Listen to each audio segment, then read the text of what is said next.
सावधूतं परिजना सहितं कृष्ण चैतन्यदेवम्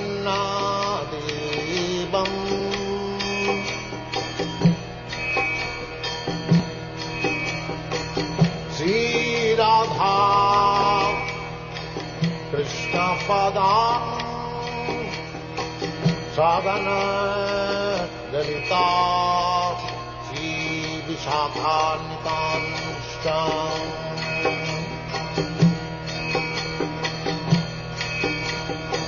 श्री कृष्ण चैतन्य प्रभु नित्यानंद श्री अद्वैत गदाधर शिवासदि गौरभक्तवृन्द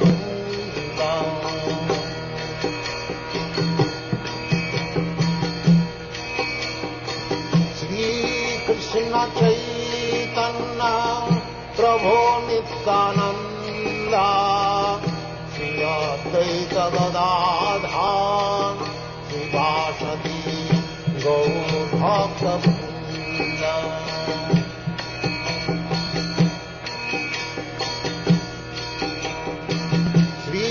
कृष्ण चैतन्य प्रभु Nityanand Shri Advaita Gadadhar श्रीवासदि गौरभक्तवृन्द।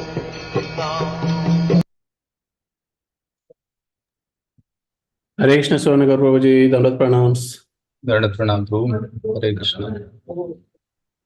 Hare Krishna dear devotees, welcome all of you for the today's morning program, Nityam Bhagavata Sevaya. And today we are very fortunate to have His Grace Suvarna Gaurahari Prabhu. And Prabhu will enlighten us on Srimad Bhagavatam, 5th canto, 5th chapter, and texts 33 and 34. Over to you, Prabhuji. Hare Krishna.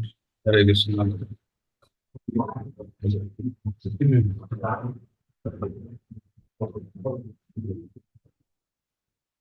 Om Namo Bhagavate Vasudevaya. Om Namo Bhagavate Vasudevaya. Om Namo Bhagavate Vasudevaya.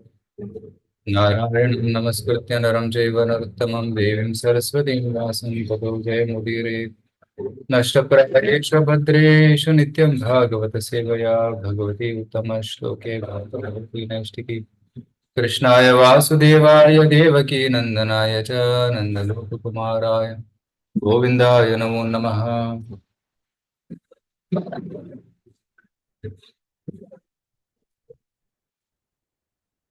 So today we are discussing from Canto 5, Chapter 5, text number 33.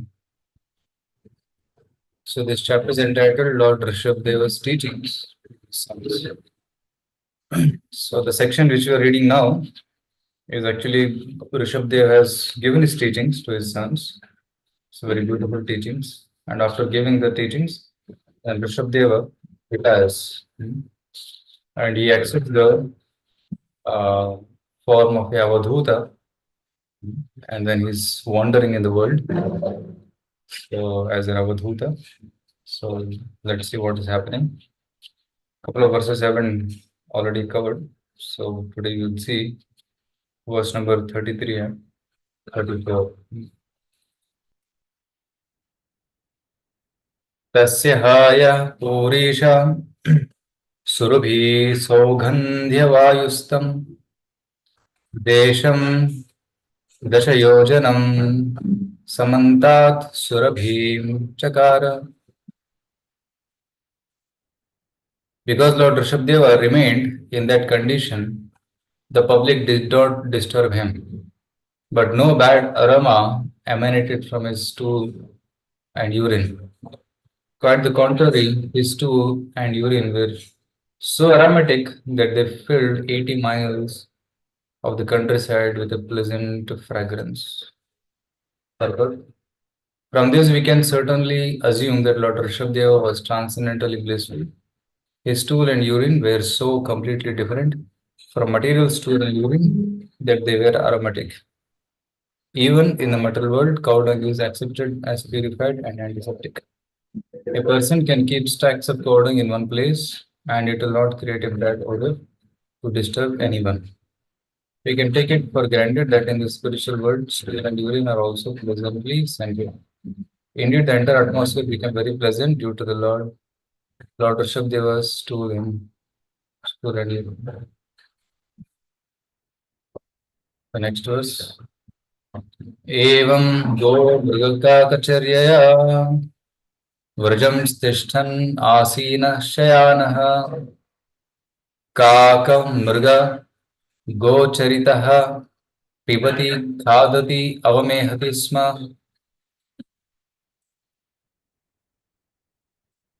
In this way, Lord Rishabhdeva followed the behavior of cows, deer, and crows. Sometimes he moved or walked, and sometimes he sat down in one place. Sometimes he lay down, behaving exactly like cows, deer, and crows. In that way, he ate, drank, passed to and urine, and cheated the people in this way. Being the supreme personality of Godhead, Lord Rishabhdeva possessed a transcendental spiritual body. Since the general public could not appreciate his behavior and mystic yoga practice, they began to disturb him. To cheat them, he behaved like crows, cows, and deer.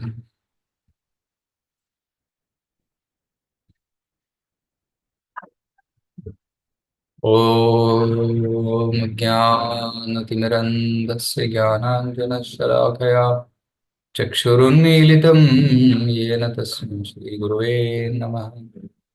श्रीचैतन्यमनोभीष्टं स्थापितं येन भूतले स्वयं रूपकदा मह्यं ददाति स्वपदान्तिकं.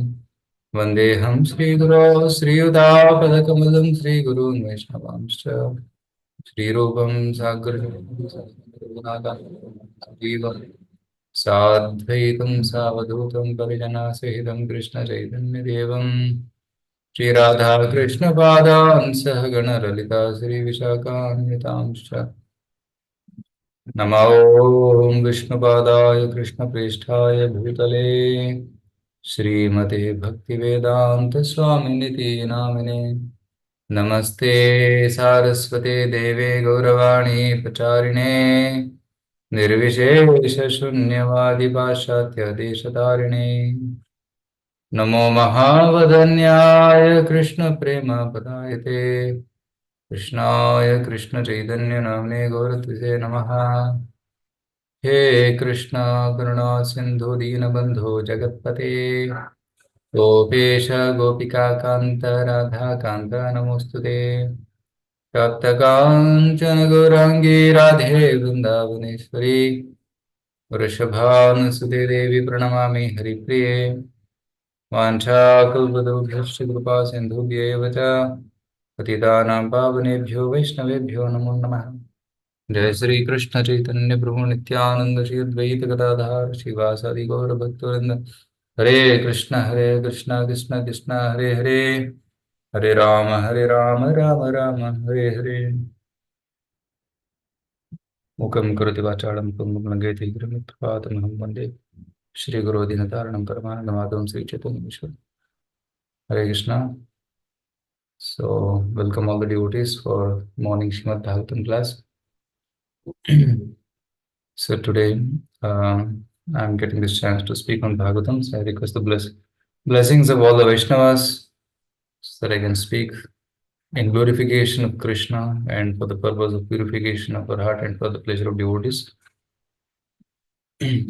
So this fifth canto of Bhagavatam is a very wonderful section where we hear about the glories of Lord Rishabhadeva and Bharata Maharaj. So Rishabhdeva is the supreme personality of Godhead himself, and he is teaching us the behavior of a Avadhuta.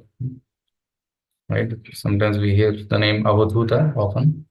So Avadhuta means who doesn't care about his material body and material activities. He is completely situated on a transcendental platform. So he's called as Avadhuta. And he doesn't care about what people talk about him. He doesn't care about insults and honors. So he's completely neglectful, or you can say indifferent to what happening outside. So that's the nature of Avadhuta. So we hear Nityananda Prabhu also being called as Avadhuta sometimes, because he's also carefree, doesn't care about what people talk about him, and he acts transcendentally, which sometimes people cannot understand. So here Avadhuta, Rishabdev is also playing the role of a Avadhuta. A couple of verses before we might have discussed how he was looking. Although he was Avadhuta, he was Digambara. He had no clothes on his body, and his hairs he didn't care for, and he didn't take care of his body also. Hardly took bath when he took the Avadhuta Vesha at that time.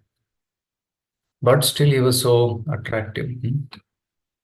So there's two verses before, very interesting verse, which tells about the features of Rishabhadeva. Ati sukumara kara charanora sthala vipula Vahvam Sagalavadanadhyavayava Vinyasah Prakriti Sundara Swabhavahasa Sumukho Navanalina Dalayamana Shishiratarani Tararunayata Nayanah Ruchirah Sadrisha Subhaga Kapola Karna Kantanaso Vigudasmitavadana Mahotsavena Purvanitanam Manasi Kusuma Sharasanam Upadhanah प्राग अवलंबन कुटिल जटिल कपिश केश भूरि भारोवधूत मलिन निज शरीरेण गृहगृहीत इव दृश्यता.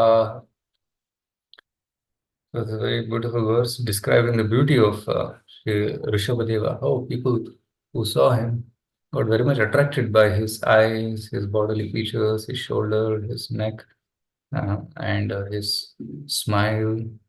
And of course, his hair was jata, but still, it was very attractive. So, Avadhuta Malina Nija Sharirena, and his body was covered with dirt. Graha Grihita Ivadrishata. He was appearing to be like haunted by the planet Graha Grihita, ghost haunted. Yeah, Graha Grihita.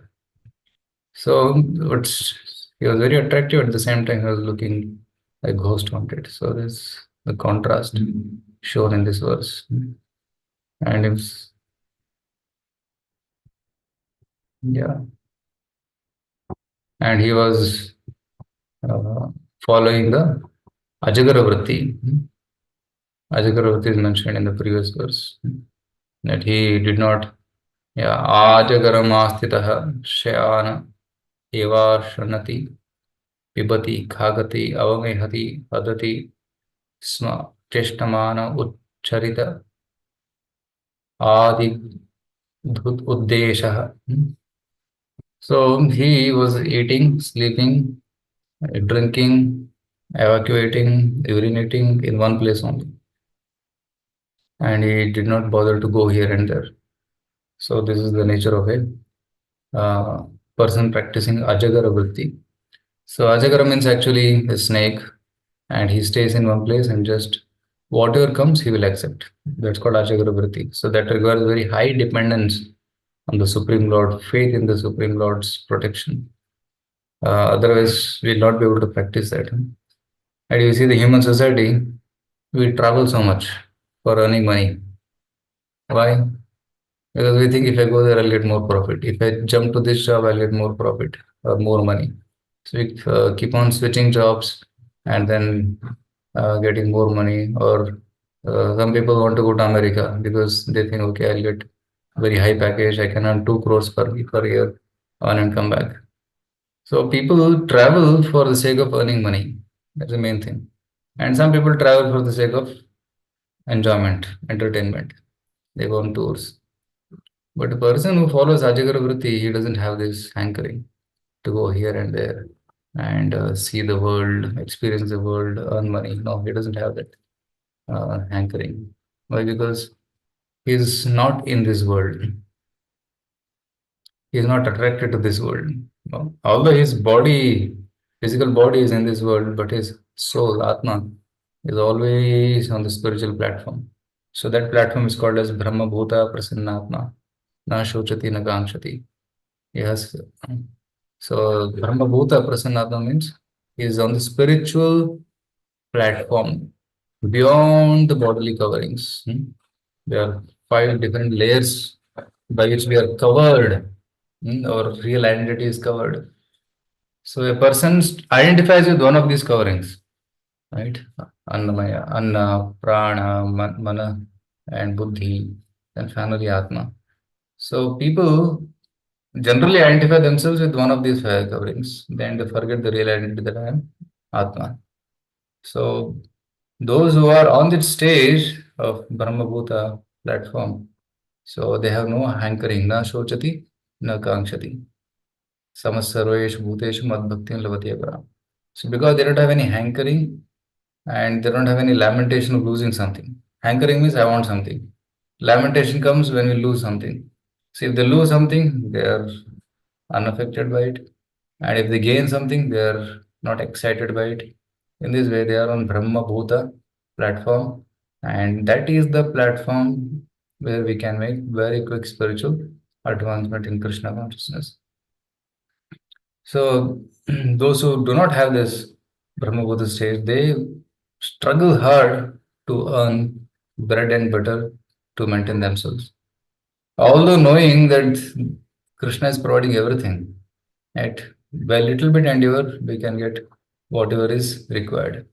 Our needs can be fulfilled by little bit endeavor. But people, to fulfill their desires, they work very hard. So there is difference between need and wants. Need means I need something. Okay, I'm hungry, I need food. I need to cover my body, I need some clothes. It's very cold, I need a sweater. So needs are there because we are in this metal body. The metal body has some demands. It needs some demands, like we need water, we need sleep. See, these are needs which has to be fulfilled. And if these needs are not fulfilled, then we'll not be able to function in this body. The body becomes broken down. Like if you don't take care of the car properly, then the car gets broken down, then you can't use it for traveling. So our purpose is defeated. So we have to take the car to the garage, service it, put oil, put petrol, isn't it? And check the air pressure, everything. So then we can use the car properly. Similarly, the metal body is also like an engine as a machine, and this requires maintenance. So daily we have to take bath, we have to take rest, we have to eat food, we have to exercise a bit, we have to take care as much as possible of this body so that this body remains suitable uh, for fulfilling our purpose. If we only neglect this body, then we become our purpose of life becomes defeated. Khalu dharma sadhana, shariram, khalu dharma sadhana. So that's why it is recommended to take care of the body as much as needed. So that is the need. But there are wants which are unlimited. Needs are limited, but the wants are unlimited. So unlimited wants. Okay, I need food. Okay, but I want to eat in the hotel. I need to eat, but I want to eat in the hotel. So there's a difference between need and a want. Okay, I need clothes, but I want costly clothes. I want a home, but I want that specific home. I need a home, but I want that specific home because he has something. People compare also. He has something, so I also want better than some that. So in this way, this comparison and leads to self-created demands, and to fulfill those demands, a person works hard.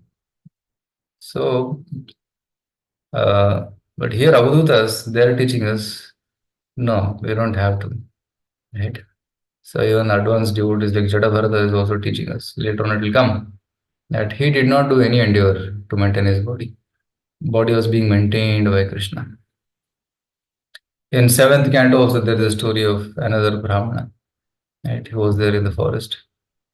So Avadhuta Brahmana. So he also was lying in the forest like a snake, and he was also not caring for his body, and he was just lying down. So Prahlad Maharaj was taking a troll in the forest, and he happened to see this person. He was lying like a snake, and but he saw that this person was happy, he was satisfied, and he was healthy, peaceful, with no anxiety in his face. So Prahlad Maharaj immediately got down, offered obeisances, and said, "You must be a great soul. Because in the middle of the forest, you are fearless. There are many forest dwelling animals.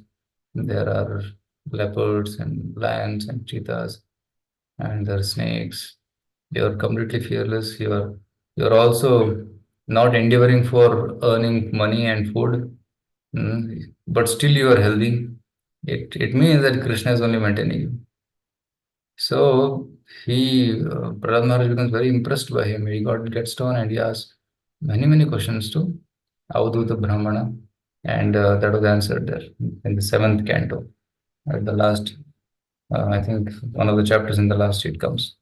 So in this way, uh, we can see that how these personalities do not care for the bodily necessities, which are being provided already by nature, by the order of Krishna. So we don't have to excessively endure for that material thing, because our Krishna consciousness will get badly affected. So neither can we follow Ajagara nor we should work very hard. So for earning life. So what Krishna says in Bhagavad Gita? Yukta. Yuktahara, Yukta Vihara, Yukta Karmasya Chestasu, Yukta Swapnavabodhasya, Yoga Bhavati Dukkha. One should be moderate in every activity. Eat moderately, sleep moderately, optimum. Moderate means regulated. So, yuktahara vihara, yukta chestasya karmasu. So, by moderate endeavor also, one can fulfill all one's needs and he can be happy. So, unnecessarily, one should not increase one's necessities. So, in this way, we can have a very simple life. When we lead a moderate, regulated life, then we will be able to save time for Krishna consciousness. And many people say, Prabhu ji, chanting nahi ho raha hai, Prabhu ji, book reading nahi ho raha hai, right? So basic little bit reading also is not happening, right? Some people touch Prabhupada book once in a month because they are so occupied with so many other duties, right? So, and chanting also, some people are not able to do because so many other priorities have come up and they're consuming the time. That's time is being precious time is being swallowed by other priorities. So one should give priority to Krishna consciousness. One should mold one's life in such a way that one gives time to Krishna consciousness. Like basic thing is at least one's morning program should be going on properly, like chanting of 16 rounds every day, right? And even basic Mangalarti and basic reading. At least that should be happening. So if that basic thing is happening, then we can say, okay, I am regulated. But if every day chanting is going till midnight, if every day there's no chance to read the book, so what kind of life are we uh, going through? Because so that neither we are spiritually happy nor materially satisfied. So in this way, life becomes miserable. Like you said, na ghar ka na ghat ka. So neither here nor there. So Avadhutas are fully spiritual and materialistic people are fully materialistic. But devotees, we have to find a balance because of circumstances, one may not be able to give full time to Krishna consciousness, and he is not interested in working hard like a materialistic karmi, like a donkey. So we have to find a balance. So balance means what? At least we should have good time for our own sadhana and some service, isn't it? So then we will be able to give uh, time to Krishna consciousness, give time to family also, and giving Krishna consciousness to children, neighbors, relatives, friends, like that. So that is moderation or regulation we have to do. for our life. So avdutas have no material wants, neither the needs. Whatever comes, they accept it. So that's avduta. So he followed the python Ajigaravrati, and then he was staying in one place only. He was not going here and there. Under one tree he was sitting. That's all. And then whatever he eats, comes he eats. Whatever water is there, he drinks. Then sleeps there only, and even evacuates there only, and sometimes rolls in that. Right, like pigs. Sometimes they in the gutter, they eat that gutter, they roll in the gutter only. So one may feel, oh, this is very, very obnoxious, right? So this Avduta is rolling every there only in his stool and urine. But this is transcendental. Actually, such kind of description is given in Srimad Bhagavatam so that we can come above our material conceptions. Generally, we have impression that stool means dirty, and it is obnoxious, bad smelling, infectious, not like that. But when Rishabhadeva, he is rolling in that stool, that is transcendental. So, because his body is transcendental, how can stool be material? No. So, that is also transcendental. And the proof is that Tasya ha yaha Purisha Surabhi Saugandhya Vayuhu. The Purisha, the stool was fragrant. How it is fragrant? Surabhi Saugandhya. So, it is aromatic. And Vayu was carrying that fragrance everywhere. Tam desham dashayojanam samanta surabhim chakara. And that made a area of 10 yojanas, means 80 miles. 80 miles circle all around became fragrant by the fragrance of Rishabhdeva's stool. So that is transcendental.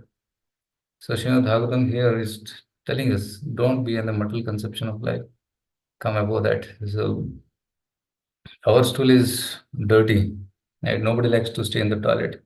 Right? When you go to the toilet, you just do the business, flush it, and come out. Then we don't spend hours together in the toilet. So this metal world, this metal body is a very obnoxious. Our body is very obnoxious. Like if you see, all the holes of our body emit dirt. Right? In the morning, we have to clean the eyes because the eyes have got some dirt. Ears, some wax get accumulated. In the nose also, all the sticky things get accumulated. Mouth also, when you open the mouth in the morning, it's bad smelling because we eat whole day and then night we sleep. So some particles get stuck up in the mouth and they get decayed and then bad odor comes. And even stomach also, no? There is digestion happening, many gases are getting secreted. So when you open the mouth, the gases come out. So bad smelling. So you have to clean our eyes, clean our ears, clean our nose and mouth. Even we have to go to urinating and evacuating. So the body is dirty, okay, actually. So that's why we have to follow cleanliness because body always is dirty. Many, many dirty things keep coming out of the body. Right? Only the covering, the skin and the hair appear very beautiful, but actually inside there's only dirt. Right? So if you actually know the reality of this body, what is inside, will not be attracted to these material beauties. Right? You know the story of liquid beauty. Prabhupada talks about it. Right? Have heard that story of liquid beauty?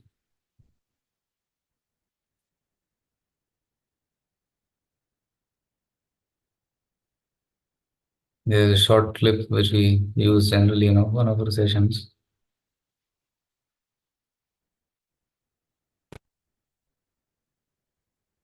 Is it visible? Yes, Prabhu.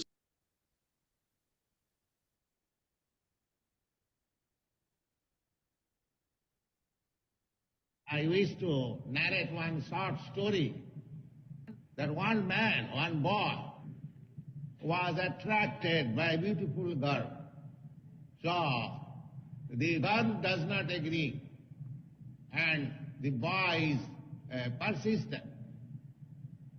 So in India, of course, the girls they keep their chastity very strictly.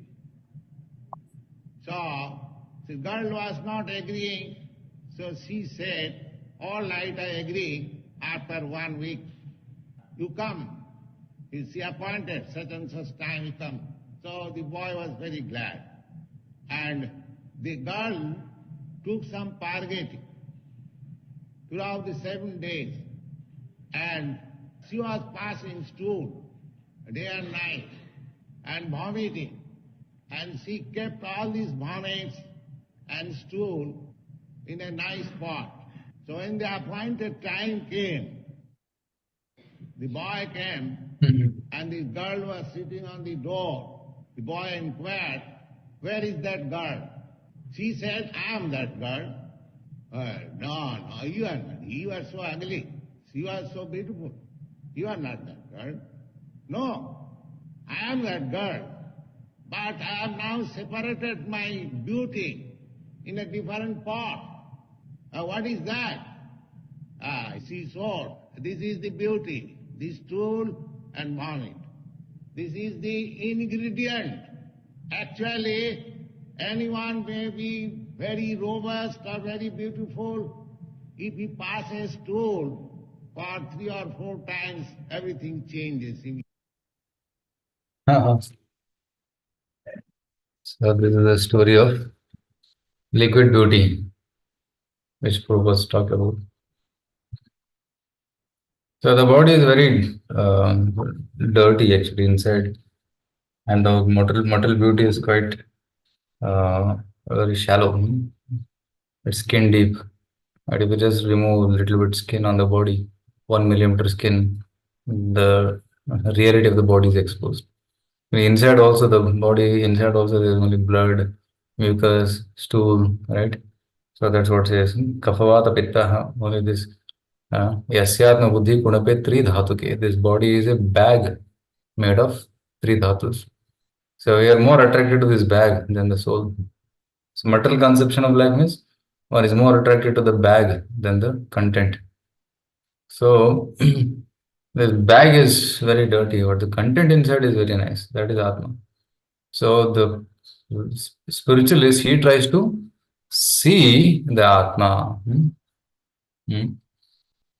So drishtavyam, right? Atmavare drishtavyam, shrotavyam, manthavyam, nididhyasitavyam. So there is one verse which says that one should try to see the soul. How?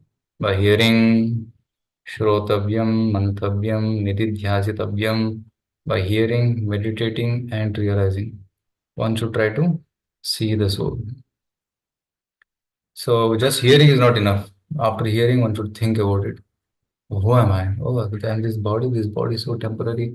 It gets burnt and it's buried and decayed. This is not me. So because this is all temporary. So then he starts thinking like this. And he says, then who am I?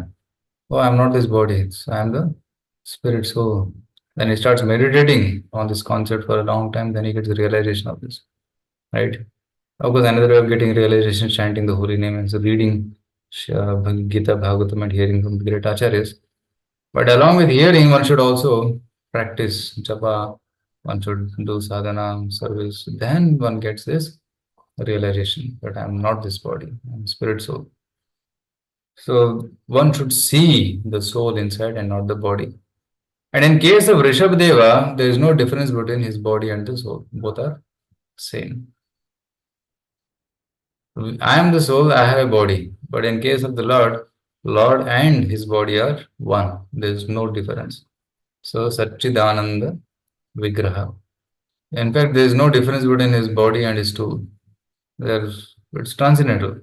Of course, first of all, Lord's body doesn't have any stool. Even if it is there, if he is for the sake of Leela is producing it, then still it is transcendental. So one example in this regard will be helpful. Like when Krishna was fighting with Bhishma Deva, so Bhishma Deva was shooting arrows. Mama Nishita Share Vividhyamana. Right? There's a verse where he says that I was shooting arrows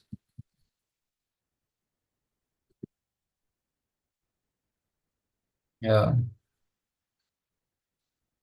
So 1934, it says that no? Yudituragarajo vidhumraveshwa kachalulita shramavaryalankritasye mamanishita sharerabhedyamana tvachi vilasakavachestu krishnatma. Right? In the battlefield, the wavering hair of Sri Krishna turned into ash color on account of the dust raised by the hoofs of horses, and they were scattered on account of laboring perspiration on the face. All these decorations intensified by the wounds affected by my sharp arrows on the skin were enjoyed by him. Let my mind be unto such Krishna. So here Bhishma is shooting arrows at Krishna and Krishna is getting injured. There are wounds on Krishna's body and there's blood also. Right? But this is very beautiful to look at. The Lord is absolute form of eternity, knowledge, and Satchidananda Vigraha.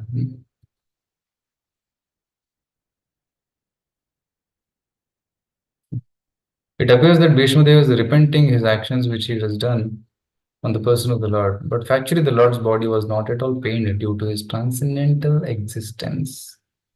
His body was not of anything of matter. But both he himself and his body is completely spiritual identity. Spirit is never pierced, burnt, dried, moistened, etc. This is weirdly explained in Bhagavad Gita. Okay. Now it's also said that there, it is said there that spirit is always uncontaminated and indestructible. It cannot be distressed, neither it can be dried up.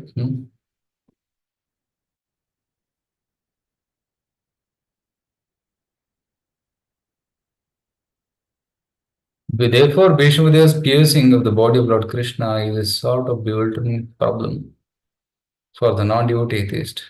But those who are devotees or those who are liberated souls, for them this act of Bhishma was never bewildering like that of the Asuras. So Srila Prabhupada writes in this purport. So for non-devotees it is bewildering. Well, Krishna is shot, this arrow is coming, so he is also like ordinary man. Even some people talk about the Jara, the hunter who shot an arrow at the feet of Lord Krishna and then there was bleeding and then Krishna died. That's what people say. Right? The hunter shot Krishna and Krishna died. And here also we see Krishna is being shot arrows by Bhishmadev and Krishna is injured. And here we see in fifth canto, Rishabdeva is passing stool and urine and behaving like a madman. So such kind of pastimes are kept here. So these are all little controversial, you can say, not very easily understandable pastimes. Because Lord appears in these pastimes, Lord is made to appear like an ordinary person. So why such things are put here? To make the faith of the devotees strong, that Lord's body is transcendental. Another thing is to separate the non-believers. So if some non-believer reads this section, what will happen? Or then uh, he will leave, he will go away, right? So to separate the non-believers, such contradictory pastimes are kept so that only pure devotees remain together. Non-believers go away, they form their other group.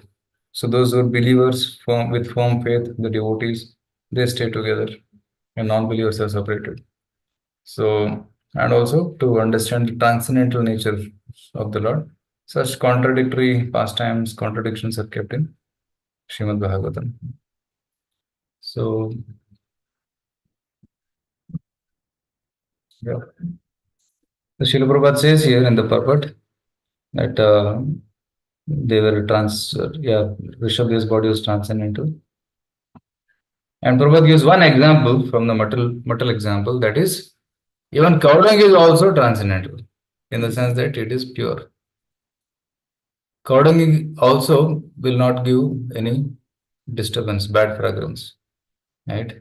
Fresh cowdung has some kind of good fragrance, but dry cowdung has no fragrance. You can stack dry cowdung in your room, many tons of cowdung, but still it will not give any bad odor.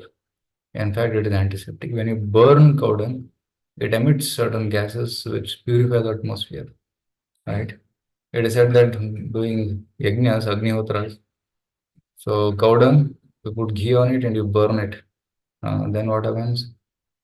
Pure vibrations and pure prana is released in the surroundings, and that prana enhances the energy levels of that place, and the whole place becomes energized. So that is the power of yajnas, and cow dung is a very essential ingredient of every yajna.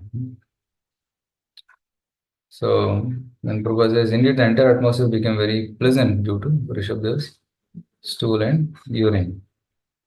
And the next verse says that he followed the behavior of cows, deer, and crows. So sometimes he walked, sometimes he sat down in one place. Sometimes he lay down, behaving exactly like cows, deer, and crows. Yeah, and that will pass the time. So cows, what they do? They eat and they sleep, and where they actually where they're standing or sleeping, they pass stool and urine there only, and then I can sleep on that only.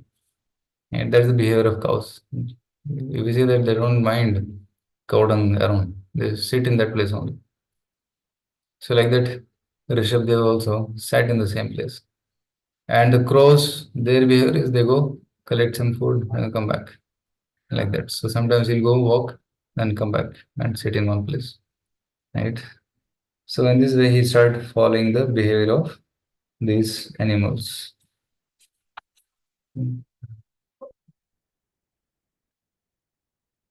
Being supreme person of Godhead, Lord Rishabdeva possessed a transcendental spiritual body. Since the general public could not appreciate his behavior and mystic yoga practice, they began to disturb him. To cheat them, he behaved like crows, cows, and deer. And sometimes, if you act very intelligent, people come and disturb you. Hey, he's very intelligent. Let's go and ask something. Let's go and talk to him. It's like that. So that's why Rishabdeva took a very different stand. He became, he was a very famous king, and if people come to know that he is here, then only people will come to disturb more. So he hid his real identity by acting like this. Even Jadabharata also, Rishabdeva's son, Bharat Maharaj later becomes Jadabharata. He also acted madly so that people could not recognize his real identity. He never spoke. He was acting like deaf and dumb person, right? As if he could not hear and he could not speak. Purposefully, they did this so that their spiritual consciousness will not be affected. Internally, they are very active, but externally, they are dull. So, this is a very nice technique which we can learn. Sometimes in your work life, corporate, office, right? If somebody shows too much smartness, no? If you're a very smart employee, you do very difficult tasks very quickly and easily, and boss recognizes that, hey, this fellow works very hard. Let's give him more so that he can produce more work. So in that way, that person gets overloaded with so much of work, and then his life will become so busy that he's not peaceful, okay, and he can't focus on family and Krishna consciousness. So that's why devotee should act smartly in service of Krishna, and in material life he should act whatever, moderately, as much as required. But if you act too smart, then one may get consumed more and more mental activities. So suppose a task is given, it has to be completed in 5 days. And suppose you're very intelligent, you complete it in 3 days. So then remaining 2 days is there, so you can be relaxed. Right? You can do a little bit work and then give your time for service and Krishna. So that's good intelligence. But if somebody says, oh, goes to the boss and says, Sir, मैंने 3 दिन में कर दिया, in 3 days only I finished the work. And boss says, oh, then what you will do next 2 days? Okay, take more. So in this way, one may get overloaded. So one has to work smart, right? So one should be intelligent enough to know how much capacity to reveal, so that he doesn't get consumed by material life. So this is another lesson which we can learn from Avadhuta Rishabhadeva. So in essence, today what we discussed is we discussed the nature of Avadhuta, that he follows Ajagara Vritti. So here we discussed about needs and wants. So pure devotees have very less needs for the body, so that's satisfied by whatever Krishna gives to them. But materialistic person has unlimited wants. He wants to fulfill, so devotee should strike a balance and see what is essential and what is not essential, and try to take only the essential things. Right. Another thing we discussed today was about how one should see the transcendental nature of the Supreme Lord. Although he may be acting like an ordinary person, like fighting in the battlefield or passing stool and urine, or sometimes, like in Krishna Lila, a lot of contradictions are like stealing butter, dancing with the gopis, or stealing the clothes of the gopis. So, like there's many difficult pastimes, or very difficult to understand pastimes Krishna does, but we have to understand the transcendental nature of those pastimes by which we can increase our faith in Krishna. Okay. So these are some things which we discussed today. So I'd like to pause here and open up for any discussion, comments, or questions.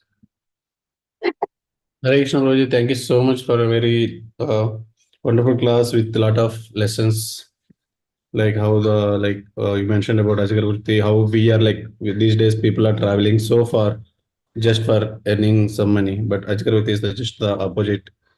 And also like you have mentioned very things like spiritually sees the Atma inside the body, even though this body is made of three things: Vata, Pitta, and Kapha. So these things are like mentioned in Srimad Bhagavatam to make sure that devotees get more become more faithful. They will become their faith gets strong and separating the non-believers. Mm, mm, You mentioned like in this one also as part of when mentioning about the stool these things. So he said that even cow dung is very transcendental. So this is the important ingredient for Yajna. So and Rishabhadeva and Bharata Maharaj, they were like looks. I mean, at the end of the Rishabhadev life, so looks like materially very dull, but they were very active spiritually and internally. And at the end, you mentioned the lessons that don't get consumed by material desires. So take only the essential and rejecting the non-essential things. very, Thank you. There is a lot to say, but of time like devotees lines are already unmuted, so you can unmute and ask any questions. Any question. And of course, I'm one of the example for running of money, like spending around 12 hours. Yesterday also I slept around 11:30. So I'm also another example for that. Direction devotees lines are already unmuted, so you can unmute and ask any questions.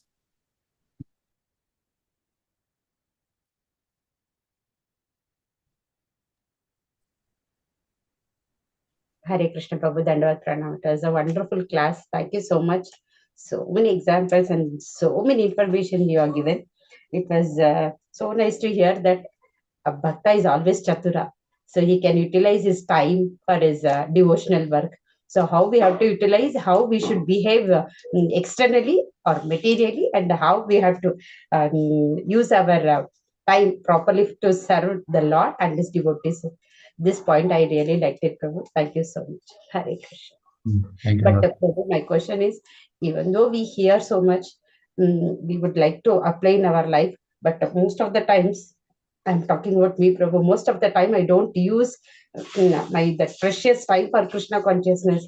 Sometimes it goes on like talking to our relatives or the guests who are coming or with the children. So many things, the time is deviating. How to control our mind and use for Krishna conscious services, Prabhu? Yeah, it's true, Mataji. Sometimes mind gets carried away by material attachments, and one may spend time. Spending time is required for them also, but you should see how much is required, right? So if half an hour is required, but when you're spending 5 hours, then you have to cut down, isn't it? So you have to have that discrimination. How much Yes. is too much? How less is too less? If you don't spend time, also there's another problem. It starts. Mother or children or cousins, they start complaining, oh, they're not speaking, not giving time. But Correct. we should see how much is too much and how less is too less, and come to the balance, right? Balanced state.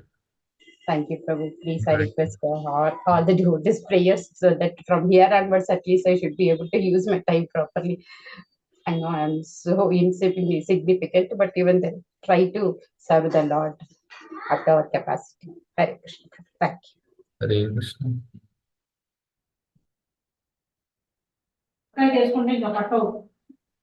Reshna, there are comments. Thank you, Prabhu, for the wonderful class from Gaurashan Gopinath Prabhu. Dayama Prabhu, thank you, Prabhuji, for the class. Radha and Sumik Mataji, and many other. Prabhuji, like one question, Prabhuji. Like we always think, okay, like if I get, I mean, materially, we always think if I get this, so I will be happy. Or if I get some extra money, like this year as a hike, so we'll be happy. But at the end, we'll come to know that, okay, we are not getting whatever we are expecting. Or to say that we are not getting whatever times we spent. That proportion is not happening most of the times. So like, but every time again we think, okay, not this year, but next year we get or this thing. So how to come out of these things, bro? Even like work also, like I thought, okay, only last month I work, but after that, what I observed was we are getting more work and it is never like lessening. So Hmm. how come out of this thinking, bro? Yeah, so we think that if you get more salary, I'll be happy. Right? So why that gives us happiness? More salary. I think okay, I can do get more material things also. One may think like that. So that is again material kind of pleasure one is trying to seek from that. So when we become attached to that wealth which comes, we become attached to things which we buy from that wealth, and we feel that we can be more comfortable and happy. But that's short-lived temporary happiness. So money comes, but it also goes, right? Of course, we can control how money comes, but we can't control how the money goes. Sometimes, sometimes some crisis may come, and suddenly all the money is gone. Right? We thought that we'll have a nice home with that money, but again, we had to go to the doctor. That money. So these are beyond our control. Actually, how karma works in our life is very difficult to understand. So that's what Krishna says. Yadrichayopapannam. What is that verse? Yadrichayopalabdena santushto vartate sukham. So there is one verse.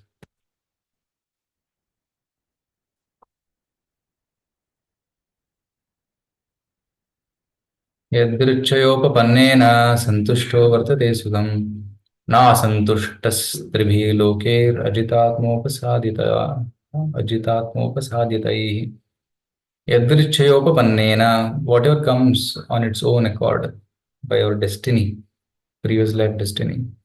Santushtaha, if he is satisfied, vartate sukham. If he is satisfied with whatever comes on its own accord according to karma, he will be happy. But na asantushtaha. But if he is not happy with whatever is coming, he wants more or he wants better. He feels that I worked hard, very hard, but I didn't get the money I expected. Na asantushtaha. Trivir loker ajitatma upasadita. Even if he gets three lokas, still he'll be unhappy. Ajitatma upasadita. Right? A person who is not self-controlled will not be happy even with possessing the three worlds. You know who is telling this shloka? Any guesses?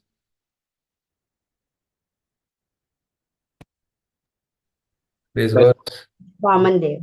Vamanadev is telling to Bali Maharaj. Because Bali Maharaj asked boon, so he asked to give some charity then. Vamanadev asked for 3 steps of land. He said, only 3 steps, I can give everything. No, I want only 3 steps because that's what I need now.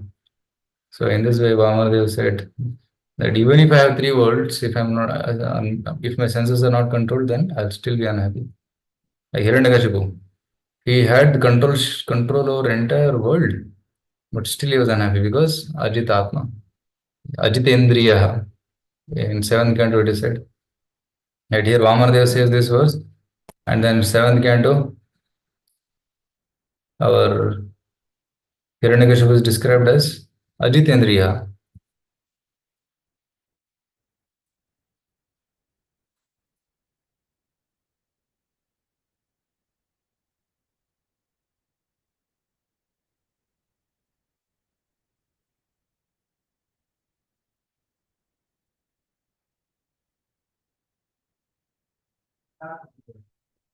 Where is that verse?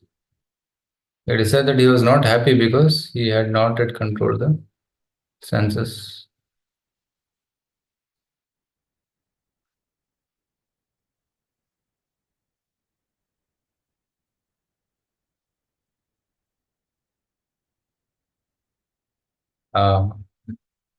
Saitam nirjita kakub ekaraad vishayan priyan yathovajosham bhunjanu natrapyad ajitendriya. In spite of achieving the power to control all directions and in spite of enjoying all types of dear sense gratification as much as possible, Hiranyakashipu was dissatisfied because instead of controlling senses, he remained their servant. Na atrapyat. He was not satisfied because Ajitendriya. So that's a real satisfaction comes by controlling your mind and senses. That's where you have to work. And if his mind and senses are controlled, even if he has less material possessions, he'll be very happy. But if somebody's senses are not controlled, then even if he has everything, still he'll be miserable. So that's the definition given here. Okay, bro? Yes, Prabhuji. Thank you so much, Prabhuji. And Okay. other questions, devotees? Hare Krishna, Prabhu. Thank you for the wonderful class. Ultimately, it's all whatever we say comes to the name and fame, no, Prabhu. So everything we want in a way because of name and fame, isn't it? So Yeah. actually, Mahaprabhu says in Sikshashtakam, like, na dhanam, na janam, na sundaram. It actually covers everything. Yeah, dhanam, janam, sundaram. Dhanam means I want pleasure, material pleasures with money. Janam means fame. Yeah. Janam means fame. And actually, and then sundaram is sense pleasures. Yeah. So, this is just what you call never ending. As you said, you want more, more, and more. Even if three worlds, is there something more? That's so practical. I mean, appropriate to the present situation. Yes. Thank you, Prabhu. And that's Yeah, that's why Krishna consciousness is more about setting our inner environment right, our consciousness right. Then we can be happy in any situation. But if our consciousness is not right, wherever we are, we'll be unhappy. But some people think, oh, I'm very unhappy now, I'll change the situation, I'll be happy. No, if our internal consciousness is not properly set, wherever we go, we'll be miserable only. So we have to work on our internal consciousness. Yes. Prema Priya Radhika Mata is telling Hare Krishna Prabhu, thank you for the inspiring class, very instructive. Please pray for us as we have devoted your life for their lordship's service.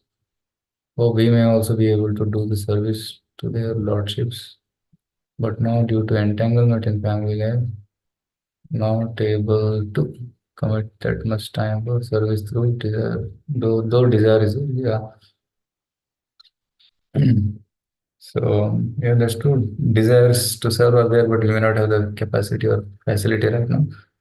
But you keep the desire strong. If you keep the desire strong, then Krishna will facilitate at the right time. Right? Srila Prabhupada had the desire to preach all over the world, but Krishna facilitated it in 1965. So keep the desire strong, and Krishna will one day provide facilities to fulfill that spiritual desire. So because there are different stages of life for the brahmachari, grihastha, vanaprastha, sannyas. So brahmachari life, we have time for service. Grihastha life, there is limited time for service. But then retired life is there. That's waiting. So once that retired life comes, then one can full-time engage in Krishna service, because by that time one should, of course, one should plan also properly, so that in retired life one can do good service by taking proactive steps like staying in a community of devotees, staying near the temple, taking up some responsibility in the temple service, either in the management or in preaching, taking up some department, or starting a new center, something like that. Some challenging thing one should plan for Vanaprastha life. Because by the time one comes to Vanaprastha stage, he has seen the material life, and he has also gained spiritual wisdom by his practice and service. So then he can use both of them and do wonderful service. So and they can also guide wonderfully other devotees. So in that way, one can do a lot of contribution in that Vanaprastha stage. So for Grihasthas, they should be looking forward to that stage of life where one can fully reduce the material responsibilities and engage in more spiritual activities. So the desire should be kept alive, and then continue praying to Krishna, then Krishna will facilitate. Hare Krishna. Hare Krishna, Prabhuji. Thank you, Prabhuji. So we'll end the class here with Vaishnava Pranama. Yeah, thank you. Thank you. वाञ्छा कल्पतरुभ्यश्च कृपा सिन्धुभ्येव च पतितानां पावनेभ्यो वैष्णवेभ्यो नमो नमः। अनंतकोटि वैष्णववृंद की जय। श्रील प्रभुपाद की जय। Thank you so much, Prabhuji, for the wonderful class as usual. And thanks all devotees. Then we'll meet tomorrow at 7:15. Hare Krishna.